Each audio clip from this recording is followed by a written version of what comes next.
Win the game if Bron doesn't take over, and we don't win the game if Doe doesn't make three massive plays. You know, again, another one that won't show up on a box score, but Luka drives against the switch. He sets the Gortat screen. Luka gets the layup. He finally gets an actual dunk on the tip dunk, and not just touching the rim while he puts.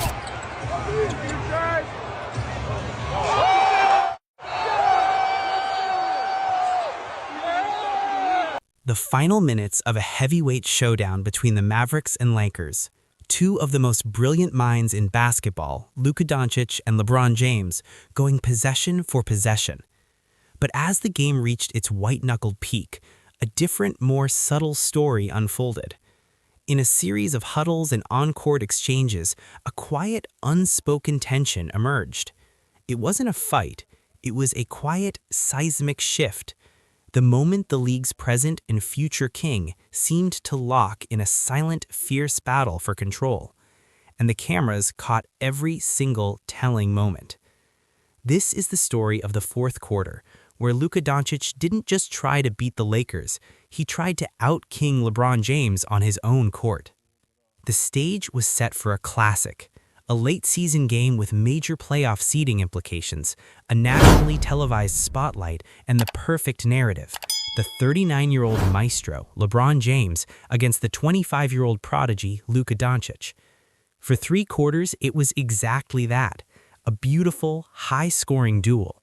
LeBron operated with methodical, brutal efficiency, using his strength and IQ to carve the Mavericks' defense. Luka countered with his hypnotic, herky-jerky genius, hitting impossible step-back threes and threading no-look passes. But the fourth quarter is where legends separate themselves from stars, and as the clock ticked under 8 minutes, the game transformed from a duel into a psychological chess match. The contrast in their methods of control became the real story. LeBron's control was orchestral, hierarchical. During timeouts, he was the unequivocal conductor. He stood shoulder to shoulder with Coach Darvin Ham, pointing at the iPad, directing traffic. He would pull Austin Reeves aside for a specific instruction, then point to where Rui Hachimura needed to set a screen. His commands were verbal, explicit, and top-down. He was managing the game possession by possession, using the system and his teammates as instruments to execute his will. His control was visible, audible, and built on the established chain of command. Luka's control, however, was ambient, all-consuming. He didn't direct traffic in the huddle. He was the traffic. During breaks, he often sat quietly at the end of the bench, a towel over his head, conserving energy. But the moment the ball was inbounded to him, the entire ecosystem of the game shifted. The Mavericks' offense didn't run a play, it entered Luka's gravitational field. Every player moved in relation to him, not to a set called from the sideline. His control was nonverbal, communicated through a glance, a subtle hand gesture, the hypnotic rhythm of his dribble. He didn't command the orchestra, he became the music, and his teammates learned to dance to its rhythm in real time. This set the stage for the collision.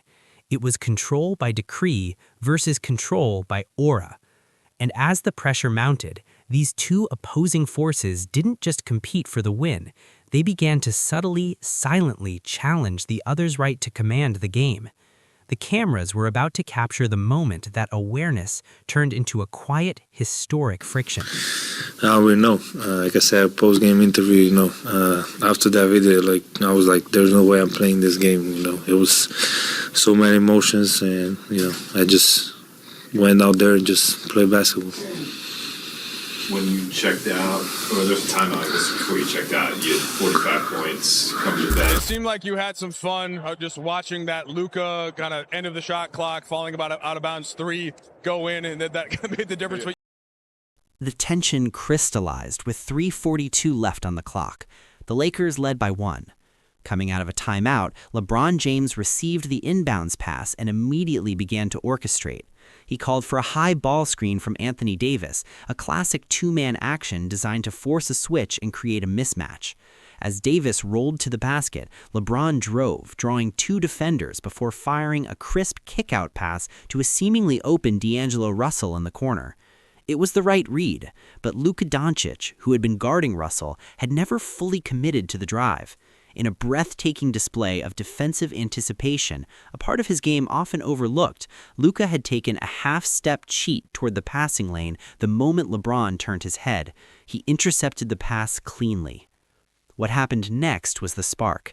As Luka secured the steal and turned up court, LeBron, caught in mid-motion, immediately raised his arm and shouted a sharp, urgent command to his teammates, "Back! Get back!" It was a king's order, issued in the heat of battle to salvage his mistake. But Luka Dončić, now dribbling at full speed in the open court with only LeBron between him and the basket, did something subtle and devastating. Upon hearing LeBron's yell, he didn't flinch or hurry. He didn't even look at the basket. He locked eyes directly with LeBron as he crossed half court, and with a tiny, almost imperceptible shake of his head and the faintest curl of a smile, he slowed down. He decelerated from a sprint to a controlled, taunting walk, eating up seconds, forcing the entire Laker defense to scramble and settle into a panicked, disorganized half-court set. In that moment, Luka didn't just get a steal, he stole LeBron's command. He heard the King's order to retreat and responded by imposing his own, superior tempo. He communicated, without a word, "You don't get to dictate this transition, I do." The sequence ended with Luka, now at a walking pace, casually calling for a screen at the top of the key, drawing a switch, and draining a silky step-back three-pointer over a recovering LeBron to give the Mavericks the lead. The basket was brilliant, but the story was the 10 seconds before it, the intercepted pass meant for a teammate LeBron had commanded, the audible order from LeBron, and Luka's silent, dismissive countermove, a master asserting that in this moment, on this possession, his control was absolute. The cameras caught LeBron's expression after the three went in, not frustration at the make, but a cold, calculating stare at the back of Luka's jersey as he retreated on defense. It was the look of a man who just felt the first tremor of a seismic shift. The quiet tension was no longer subtext. It was the only game being played. What were you seeing kind of collectively together down the stretch there? Well, just trying to make the right plays at the right time. I think over that last 5.5 defensively, we buckled down, we got stops, and then we just wanted to execute. Obviously we still, getting familiar about what, our late game package is, where we guys need to be, where we need to be able to execute and get great shots. And The fans were surprised by the Luka Dončić reaction after Aldama outsmarted him, saving the ball possession, throwing it. Following Luka's silent takeover, the game entered a state of heightened, wordless communication. The tension between the two superstars no longer required a stolen pass or a made basket. It played out in the spaces between plays, in the huddles, and in the language of their bodies, a dialogue of dominance spoken in glances, positioning, and palpable aura. During the next Lakers timeout, with the crowd buzzing and the momentum flipped, the broadcast cameras did a masterful tight shot. LeBron stood at the center of the Lakers huddle, one arm around Anthony Davis, the other gesturing emphatically. He was the picture of engaged vocal leadership. But for a single telling second, his eyes flicked away from his teammates, cutting through the crowd directly to the Mavericks bench. His gaze found Luka, who was not standing with his coaches. He was sitting on the end of the bench, leaning back, taking a long drink from a water bottle, looking out at the court with a detached, almost bored calm. He wasn't being briefed, he was resting. The contrast was stark. LeBron deep in the labor of management. Luka in a state of composed, ready energy. That split-second glance from LeBron wasn't one of anger, but of recognition, a realization that his opponent was operating from a different, perhaps more potent reserve of control. On the very next defensive possession for the Lakers, the cameras caught another telling exchange. Luka brought the ball up, and LeBron switched onto him. As Luka began his methodical size-up dribble, LeBron pointed and barked instructions to his teammates behind him, directing help defense rotations. He was trying to manage the entire chessboard while engaged with its most powerful piece. Luka, meanwhile, never took his eyes off LeBron's chest. He wasn't listening to the commands. He was reading the defender in front of him. He waited until LeBron finished his verbal instruction, and in the microsecond LeBron's focus returned fully to him, Luka exploded into a drive, using that momentary lapse in LeBron's singular focus to gain a half-step advantage. He didn't score, but he collapsed the defense and kicked out for an open three-pointer, which was missed. The message was sent. Your need to control everything is a distraction. My control is only on the man in front of me and the ball in my hands. This unspoken dialogue of contrasting control became the fourth quarter's defining theme. LeBron's leadership was expansive, external, and managerial. Luka's was intensive, internal, and intuitive. One was trying to command an army. The other was proving he could win the duel and, in doing so, paralyze the army behind his opponent. The quiet tension wasn't about dislike. It was about two irreconcilable philosophies of basketball sovereignty clashing in real time, with the cameras capturing every loaded glance and every strategic silence that screamed louder than any trash On the talk. court and you finding him and vice versa. What was that like for you, and how are you starting to develop this chemistry so soon? Yeah, Judge said in timeout, let's get organized. And once we get organized on offense, we got a lot of weapons. So that was really big. And he's doing that at 40 years old, which is insane. The takeover in fourth quarter was unbelievable to watch. Luke, I want to ask you about a specific sequence with LeBron. Slime. AR. The game ended with a Luka Dončić step-back dagger over a valiant but half a step slow LeBron James contest. The Mavericks won, but the final score was almost secondary to the seismic subtext that had just been written. In the post-game handshake line, the cameras were locked on their interaction. It was brief: a firm handshake, a pat on the chest from LeBron, a nod from Luka. No words were exchanged that the microphones could pick up, but the body language spoke volumes of a profound, mutual understanding that had just been reached.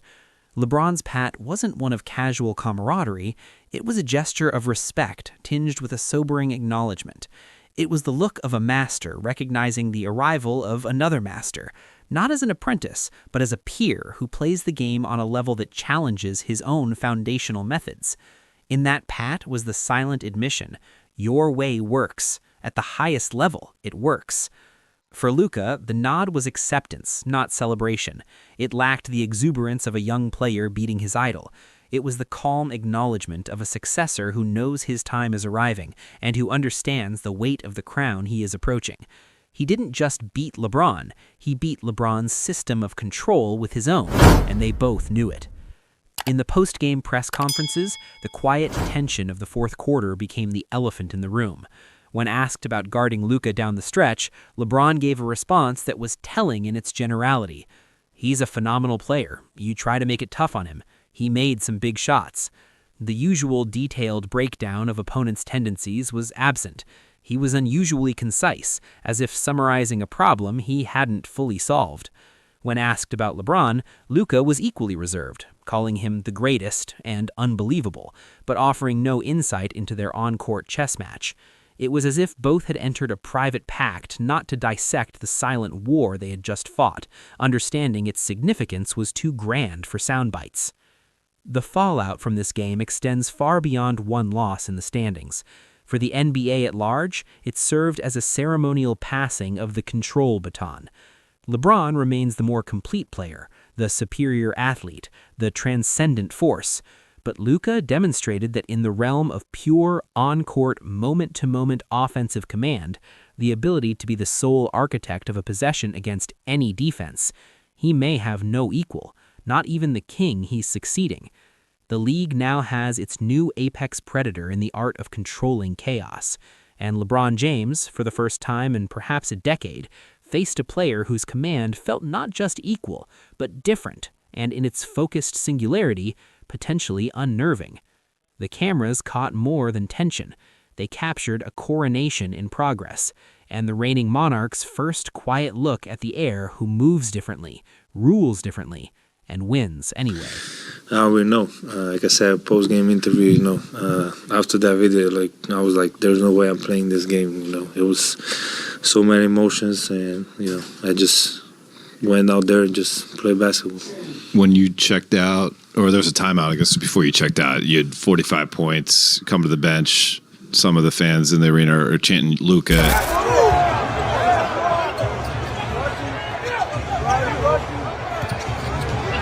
The silent duel between LeBron and Luka did not end when the final buzzer sounded. It sent ripples through the entire NBA ecosystem, forcing players, coaches, and executives to reevaluate their own philosophies on control, leadership, and the very blueprint for building a championship contender. For veteran stars and young phenoms alike, the game tape of that fourth quarter became mandatory study material. They weren't just watching scoring moves, they were analyzing a masterclass in two distinct forms of sovereignty. The lesson was clear. There is more than one way to own a game. You can own it through omnipresent leadership like LeBron, or you can own it through singular gravitational dominance like Luka. This empowers the next generation. A quiet, introspective superstar no longer needs to force himself to be a vocal, rah-rah leader. He can point to Luka and say, "That is my model. My control is in my play." Conversely, a natural-born leader can point to LeBron and see the blueprint for managing an entire franchise's expectations. The league's understanding of control has been democratized. For front offices, the implications are strategic and profound.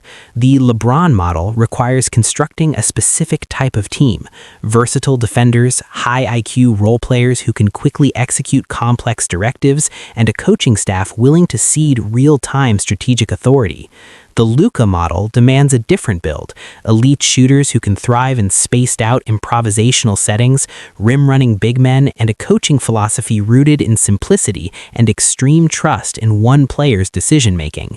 Teams must now decide not just which players to acquire, but which king they're building for. Are you constructing a court for a conductor or a stage for a soloist? Most importantly, the tension captured by the cameras has reset the narrative for the next decade. The LeBron versus Steph Curry rivalry defined the 2010s, with its clash of styles and franchises. The LeBron versus Luka dynamic, hinted at in that fourth quarter, presents a new, more philosophical conflict: the architect versus the force of nature. It's a battle for the soul of offensive control. Every future matchup will be framed through this lens. The league, its media partners, and its fans now have a new, rich, and deeply compelling story to follow. One that plays out not in shouts, but in stares. Not in plays called, but in commands stolen. The ripple effect ensures that the quiet tension of one regular season game will echo for years, influencing how the game is played, built, and understood. The perception as though there was this very tight window to work with, and obviously with a player that has the pedigree that LeBron has and all the pressure and expectation that comes with that, it just felt like every year was the last chance, right? I've said it on the show. Every time that they would talk about stuff, I'd be like, oh, you're going to wait? So you want to figure it out the year that LeBron turns 40 in the playoff run? Like that. With the board. And finish. Luka Dončić to Jackson Hayes. A half-court connection. The silent tension of that fourth quarter was not the beginning of a feud, but the first chapter of a necessary and inevitable coexistence. LeBron James and Luka Dončić are not at war. They are the two poles of a new basketball reality. One represents the culmination of 20 years of evolution, the player as CEO, as institution, as holistic master. The other represents the future, the player as singular, unstoppable algorithm, where control is not about managing others, but about rendering management irrelevant through individual brilliance. LeBron's path forward is one of graceful, powerful adaptation. He's seen the future, and it is Luka. His challenge is no longer to dominate every peer, but to solve this new, unique puzzle. He must use his vast experience and still unmatched basketball intellect to devise schemes, both personal and team-wide, to contain a force that thrives on chaos. He must confront the possibility that his way, while proven and legendary, may not be the only or even the most potent way to command the final 5 minutes of a game. This acceptance is the final stage of his basketball wisdom. He is no longer just chasing championships, he's defending a philosophy against its most dangerous challenger. Luka's path is one of ascendant responsibility. That fourth quarter was his unofficial anointing. The league, the media, and his peers now look to him not just as a spectacular talent, but as the new standard-bearer for on-court control. The target on his back will grow exponentially. Every defensive game plan for the next decade will be designed with one primary goal: take the ball out of Luka Dončić's hands or die trying. His challenge is to evolve his command from a personal weapon into a championship guarantee, to learn the leadership lessons LeBron embodies without sacrificing the intuitive genius that makes him unique. Their legacies will now be forever intertwined. Historians will not just compare their stats, they will contrast their modes of control. They will analyze that fourth quarter as the symbolic moment when the league's operational paradigm began to shift. Future debates will ask, is it more valuable to be the system or to master every system? To be the orchestra or to be the entire symphony? In the end, the cameras caught more than a game. They captured a silent, profound transfer of power. The tension wasn't personal animosity, it was the friction created when an unstoppable force meets an immovable object, and both realize the other cannot be moved. LeBron James, the immovable object of basketball order and systemic control, met Luka Dončić, the unstoppable force of chaotic, individual genius. For 12 minutes, they tested each other's sovereignty, and in doing so, they redefined what it means to be king. The final question isn't who won the game, it's this: in the era you are about to inherit, will the throne belong to the architect of empires or to the force of nature that renders all architecture irrelevant? The next chapter of this silent rivalry will define the NBA for the next 10 years. Subscribe to witness every moment of the collision between two kingdoms and two kings.